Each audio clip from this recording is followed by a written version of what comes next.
Hi, this is Keith Townsend from VirtualizedGeek. Today is Monday, March 18th, 2013. You're listening to episode 5 of VirtualizedGeek's Tech Talk.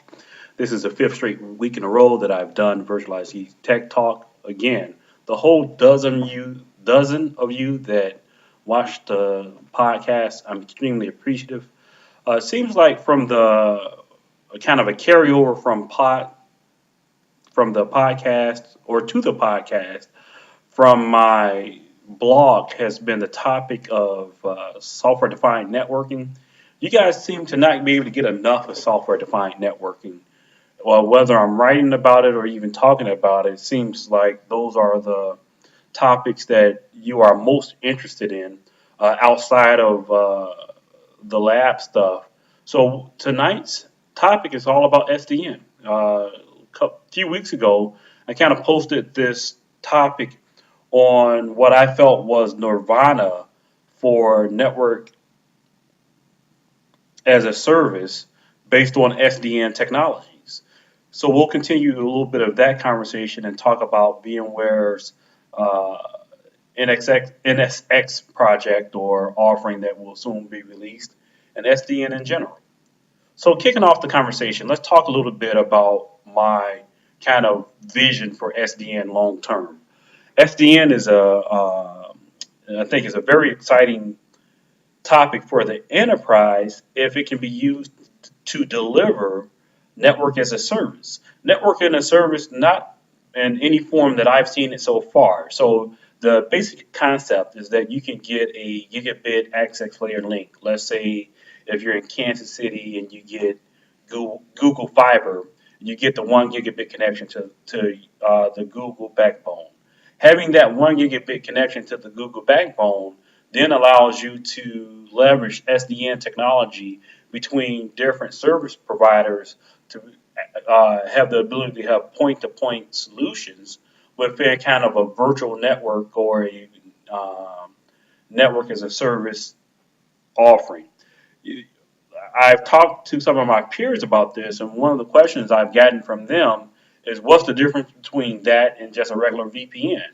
Well, if you think about a regular VPN, you're establishing pretty much uh, unreliable connection in the sense of quality service between 2 points over the internet or some other network. You really don't have any insight into the path that it's going to take, and hence the quality of service and the latency and everything that you will get in that connection. So while it's a private connection, while it's a point-to-point connection, it's a point-to-point connection with no quality of service. Now, just think if you could, from your application or your data center control plane, say that you want a 50 megabit connection from 2 points, point A being, let's say, a remote office that has a Google Fiber connection, and point B being your data center that obviously has plenty of bandwidth to accommodate that connection. The application can request that connection, a 50 megabit connection, over that 1 gigabit transport, and then put quality of service requirements around that, saying that there should only be 5 milliseconds of latency. Voice should have this priority over whatever priority within the physical network. And now you have a point connection with a quality of service that can be brought up and torn down as just like in the case of a VPN, but with much more control. So that's kind of nirvana for me when it comes to SDN and network as a service. There's some challenges in that because what really has to happen is that from the providers from Google all the way to the providers on the other end of the network have to agree to honor the SDN controls between the 2 points. So when the application makes the connection request, all these vendors have to come together and agree to those terms of service or quality of service requirements for the connection. And then on top of that, billing needs to take place. How does how does that trans network traffic get billed, and how do vendors get compensated for carrying that traffic with those specific quality of service attributes. Ideally, it would be, a similar to Rackspace providing you a cloud service. Rackspace could provide you, similar to Rackspace providing you a cloud compute service. Rackspace could provide you a network as a service offering that also takes care of all that behind the scenes billing. And as you as a customer from the front end, you have one throat to choke and one contact for managing all those different relationships. That's kind of networking nirvana. But the question is, how do we get there from where we're at today?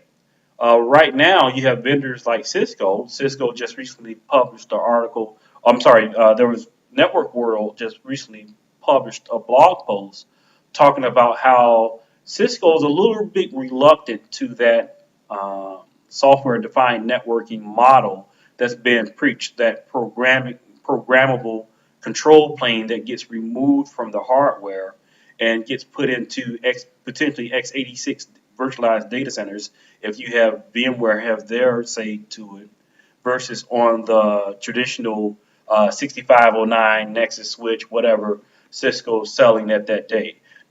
Cisco's approach, according to the Network World article, would be to have programmatic networks based on either existing protocols or to be developed protocols. So in that scenario, you'd have that same control, but instead of the control plane being some uh, plane that's run on within your data center, Cisco's network or Cisco's software-defined data. I'm sorry, VMware's software-defined data center, for example, it would be across your traditional Cisco gear that just has APIs into the network, and you can create those similar connections, but the vendor relationship is much different. I got to thinking about this for a little bit, and I thought, well, you know what? What's to stop SDN, a true SDN deployment, from leveraging that capability?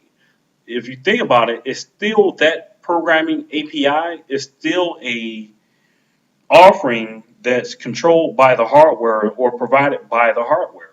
SDN abstracts all of those features away from the hardware and allows you to have make calls into your control plane, which then communicates with the networking equipment. So I don't think Cisco's approach is really deterrent from a true SDN network. I think it's just a possibility for Cisco to kind of side rail the SDN movement and allow them to use their leverage to continue to control the enterprise data center. If they can get enough customers to believe in that programming API and to their hardware-based control planes, you know what? Why change? Why move to SDN if I'm getting all that functionality out of my existing Cisco gear or my existing relationship with my enterprise networking vendor? So that's kind of the Cisco angle. And then we have the VMware angle with their NSX project.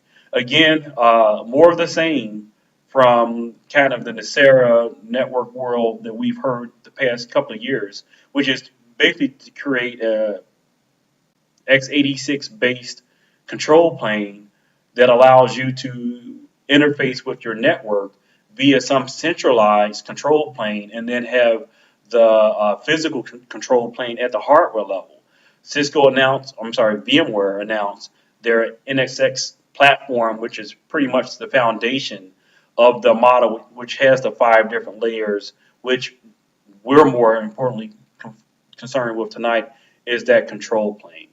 So those are the 2 different approaches, the nirvana that I want to achieve one day and where the market is today. You know what? Today we're still buying hardware.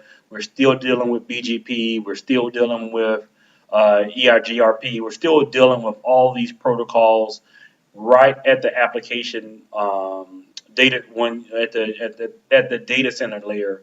And someday we'll move away from those protocols may still be in the background, but from data center providers' perspective, we will no longer care about that stuff, and we'll just care about being able to make the calls, make the connections to the endpoints that we want with the type of security, with the type of quality of service, and with the type of latency that we require for our applications. That's another episode of Virtualized Geek Tech Talks, strictly on SDN. Hope you guys enjoyed it. Hope it stimulates a lot of conversation within the blog. Talk to you guys next week. Thanks.